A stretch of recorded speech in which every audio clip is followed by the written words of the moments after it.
Last time you met the three scoreboards. The Dow, the S&P 500, the Nasdaq.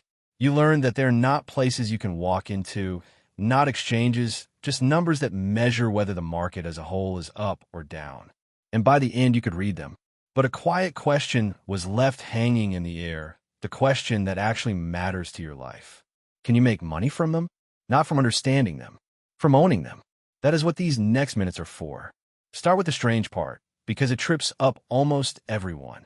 You cannot actually buy the S&P 500. Sit with that for a second. The thing everyone tells you to invest in is not a thing you can buy. The S&P 500 is a number. It is a scoreboard. You can no more buy it than you can buy the final score of a football game. So when people say they invested in the S&P 500, what did they actually do? Here is the trick that makes the whole thing work. If you cannot buy the scoreboard, you buy the team. Imagine one basket. Into that basket, someone quietly places a tiny slice of all 500 companies in the index. A sliver of Apple, a sliver of Microsoft, a sliver of Coca-Cola. All 500 in their exact proportions. Then they let you buy a share of the whole basket in a single click. That basket has a name. It is called an index fund, and its faster, tradable cousin is called an ETF. When you buy one share of it, you instantly own a microscopic piece of all 500 companies at once. You did not buy the scoreboard. You bought everything the scoreboard is measuring. So now the real question. If you own that basket, do you make money? And the honest answer is the most important sentence in this entire series. Over the long run, historically, yes. Over the short run, absolutely not guaranteed. Hold both of those in your head at the same time, because the people who only tell you the first half are the ones who get you hurt. Let's take the hopeful half first, because it is genuinely remarkable. Think back to the very first episode, the pizza.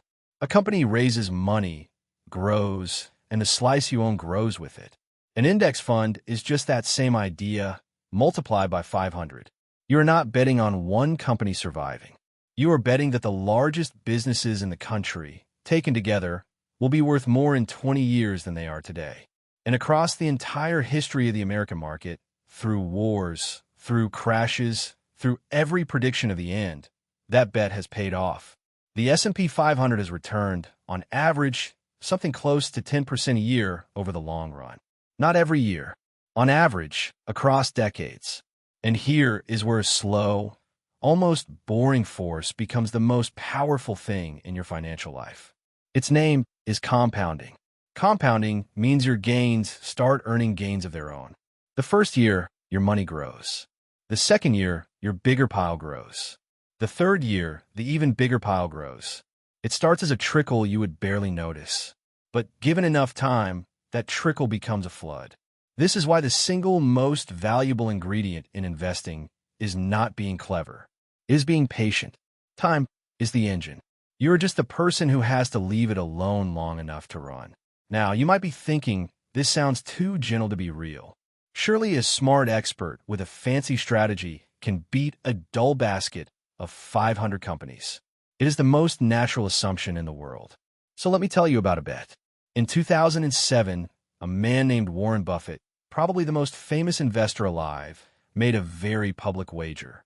He bet $1 million that a simple, cheap S&P 500 index fund would beat a hand-picked collection of elite hedge funds over the next 10 years. The professionals took the bet. A firm called Protege Partners, represented by a manager named Ted Seeds, chose 5 funds run by some of the brightest minds on Wall Street. 10 years of brilliant, active, expensive management against one boring basket that just sat there. The bet ran from 2008 to 2017.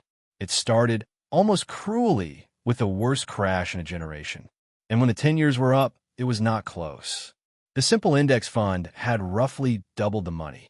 The hand-picked experts, after their fees, had delivered only a fraction of that. The dull basket crushed the geniuses. Buffett gave the winnings to charity, and the lesson rang out across the entire investing world. For most people, most of the time, owning the whole market quietly beats trying to outsmart it. So if the idea is this good, who made it available to you? The ordinary person? For most of history, you could not easily own a slice of all 500 companies. It would have meant 500 separate purchases, an impossible amount of money and effort. The man who cracked it open for everyday people was Jack Bogle. In 1976, against the laughter of the entire industry, he launched the first index fund built for regular investors. They called it un-American to settle for average. He believed average, repeated faithfully for decades, would quietly beat almost everyone. He was right. And in 1993, a company called State Street took the next step and launched the first American ETF, nicknamed the Spider, which let you buy and sell the entire S&P 500 as easily as a single stock. The wall around the market came down. The whole basket fit in your pocket. But now the half nobody puts on the thumbnail. The honest half. The market does not go up in a straight line. It goes up like a staircase being climbed by someone who occasionally trips down a few steps. There will be years the basket falls hard. In 2008, it nearly halved. In 2022, it dropped sharply again. If you own the index, you own those drops too. There is no version of this where you get the climb without the falls. They're the same staircase. So why does anyone hold on through the falls? Because the people who make money from the index are almost never the clever ones. They're the patient ones. The drops are the price of admission, the toll you pay for the long climb. The person who panics and sells at the bottom turns a temporary dip into a permanent loss. The person who simply does nothing, who keeps owning the basket while the storm passes, is the one who is still standing when the staircase resumes its long way up. Your worst enemy in investing is usually not the market. It is the urge to flee it at the exact wrong moment. So can you make money from the indexes? Now you can answer yourself properly. You cannot buy the scoreboard, but you can buy the whole team inside it for the price of a single share. Hell, for the long run, that team has historically rewarded the people who owned it and left it alone, so reliably that the most famous investor on earth bet $1 million on it and won. But it asks one hard thing of you in return.